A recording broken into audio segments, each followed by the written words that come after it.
جو عبداللہ بھائی نے ایک بات کی تھی علم نافع کے اوپر، تو اس کے اوپر مجھے جو ہے وہ نافع بن حارث رضی اللہ عنہ کی ایک حدیث مجھے یاد آ گئی، اور میں یہ سمجھتا ہوں کہ اگر اس حدیث کا ایک مرتبہ مراجعہ ہم لوگ کر لیں انشاءاللہ، تو یہ چند سوالات جو اٹھ رہے ہیں وہ ہم آج اس پلیٹ فارم میں میں تھوڑا سا اس میں اپنی کوشش ضرور یہ کروں گا کہ ہم اس کا جواب ضرور دے دیں۔ یہ جو آڈینس ہمیں سن رہی ہے درس قرآن کی جو آڈینس ہے، اور جو یہ ٹرانسمیشن دیکھ رہے ہیں، ان کے لیے بھی ایک ویک اپ کال ہے، ایک ریمائنڈر ہے کہ وہ کیا کر رہے ہیں۔ وہ اپنا احتساب ضرور کریں کہ وہ اپنی زندگی کا مصرف کس طریقے سے لے کے جا رہے ہیں، اور خاص طور پہ جو علماء کرام ہیں، جو لوگ دین سے وابستہ ہیں۔ حدیث یہ ہے کہ عامر بن واصلہ رضی اللہ تعالیٰ عنہ فرماتے ہیں کہ حضرت عمر رضی اللہ تعالیٰ عنہ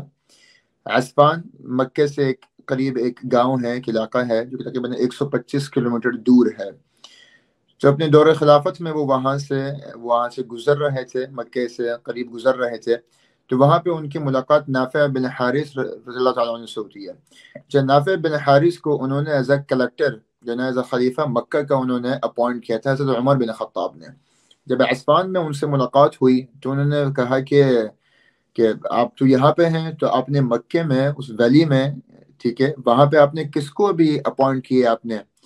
تو حضرت نافع بن حارث نے فرمایا کہ میں نے ابن ابزہ کو میں نے اپوائنٹ کیا ہے۔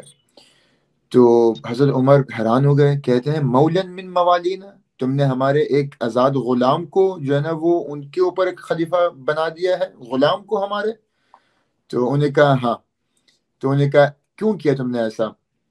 کیا اور کوئی نہیں تھا؟ تو انہوں نے کہا کہ انہ قارئ لکتاب اللہ عز وجل ویعلم بالشریعۃ والفرائض، یہ مسلم شریف کی روایت ہے کہ he is well versed with the Quran and he is very compatible with the knowledge of Sharia، کہ وہ قرآن کا قاری ہے، قرآن حافظ ہے، قرآن بہت اچھا پڑھتا ہے،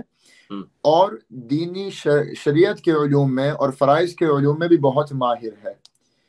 تو پھر حضرت عمر بن خطاب نے کہا کہ ہاں اما ٹھیک ہے یہ بات، اور پھر انہوں نے روایت منقول کی کہ میں نے نبی کریم صلی اللہ علیہ وسلم سے سنا ہے، اور یہ مسلم شریف کی روایت ہے کہ سمعت رسول اللہ صلی اللہ علیہ وسلم یقول ان اللہ يرفع بهذا القوم ان اللہ يرفع بالقرآن قوما ويضع به آخرین، ان اللہ يرفع بهذا القرآن قوما ويضع به آخرین، اللہ اس قرآن کی برکت سے کچھ قوموں کو اٹھاتا ہے اور اسی قرآن کی وجہ سے دوسرے ڈیگریڈ بھی ہوتے ہیں۔ اگر اللہ نے کسی قوم کو ایگزالٹ کرنا ہے، اگر اللہ نے کسی قوم کا اسٹیٹس ایلیویٹ کرنا ہے، تو اللہ تعالیٰ قرآن کی برکت سے کریں گے۔ دو باتیں ہیں اس میں، ایک پہلو تو یہ ہے کہ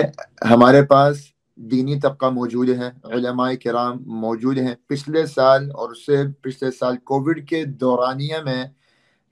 جو علماء کرام فاضل ہوئے ہیں، جو حفاظ کرام وفاق المدارس سے جن کو سندیں ملی ہیں، اس کو مفتی تقی عثمانی صاحب نے ٹویٹ اپنا کیا تھا، یہ دکھانے کے لیے کہ کتنے لوگ وفاق المدارس سے حافظ عالم، مفتی اور متخصص بن کے نکل رہے ہیں۔ تو کوئی 2.25 لاکھ سے اوپر جو ہے نا وہ سالانہ فضلاء پاکستان میں صرف پاکستان میں 2.25 لاکھ سے اوپر علماء فضلاء کرام جو ہے وہ سند حاصل کر رہے ہیں اور اپنے دین کے کاموں میں فعال ہو رہے ہیں۔ ان حضرات کا پاکستان کی ترقی میں، پاکستان کی خوشحالی میں، پاکستان میں جو ہم نے ایک اسلامک جو چینج لے کے آنا ہے، گورنمنٹ کے اندر جو ہم نے چینج لے کے آنا ہے، قانون کے اندر جو ہم نے چینج لے کے آنا ہے،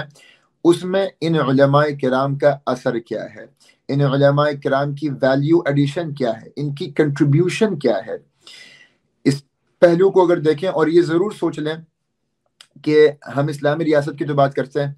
ہم اسلامی قوانین کی نفاذ کی بھی بات کرتے ہیں، مگر یہ قانون کا نفاذ جو ہے وہ آدمی کیسے کر سکتا ہے کہ جس کو، یعنی کہ میں کسی کا نام نہیں لینا چاہتا، جس کو سورہ اخلاص بھی پڑھنے نہیں آتی ہو۔ اسمبلی میں تو ہم نے دیکھا ہے کتنے لوگوں نے جو سورہ اخلاص بھی جن کو پڑھنے نہیں آتی، جن کو سورہ کوثر بھی پڑھنے نہیں آتی، جن آپ اسمبلی میں یا پاکستان کی حکومت میں سیاستدانوں سے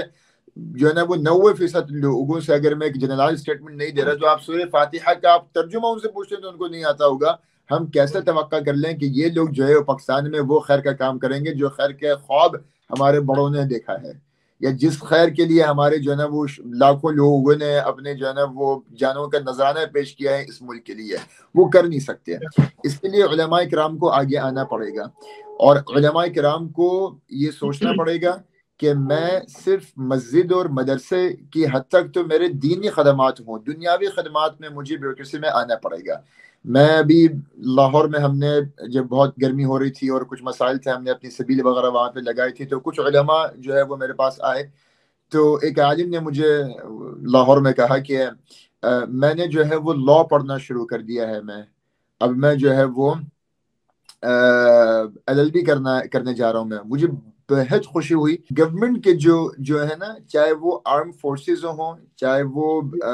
پولیٹیکل فورسز ہوں، اس میں کہیں نہ کہیں اپنا حصہ بھی ضرور ڈالنا پڑے گا، لاء میں آنا پڑے گا. ہمیں علماء کرام، ہمیں جج بھی چاہیے، ہمیں سپریم کورٹ میں علماء کرام اور حفاظ کرام ہمیں چاہیے، ہمیں لاء میں ہمیں چاہیے، ہمیں کوئی تھانے دار بھی جو ہے نا وہ حافظ عالم ہمیں چاہیے. کیوں ہم کسی بھی تھانے میں ہمیں کیوں علماء نظر نہیں آتے ہیں؟ کیوں ہمیں کوئی ایک عالم حافظ، ہمیں کوئی لائر نظر نہیں آتا، ہمیں کوئی اٹرنی نظر نہیں آتا، ہمیں کوئی جج نظر نہیں آتا.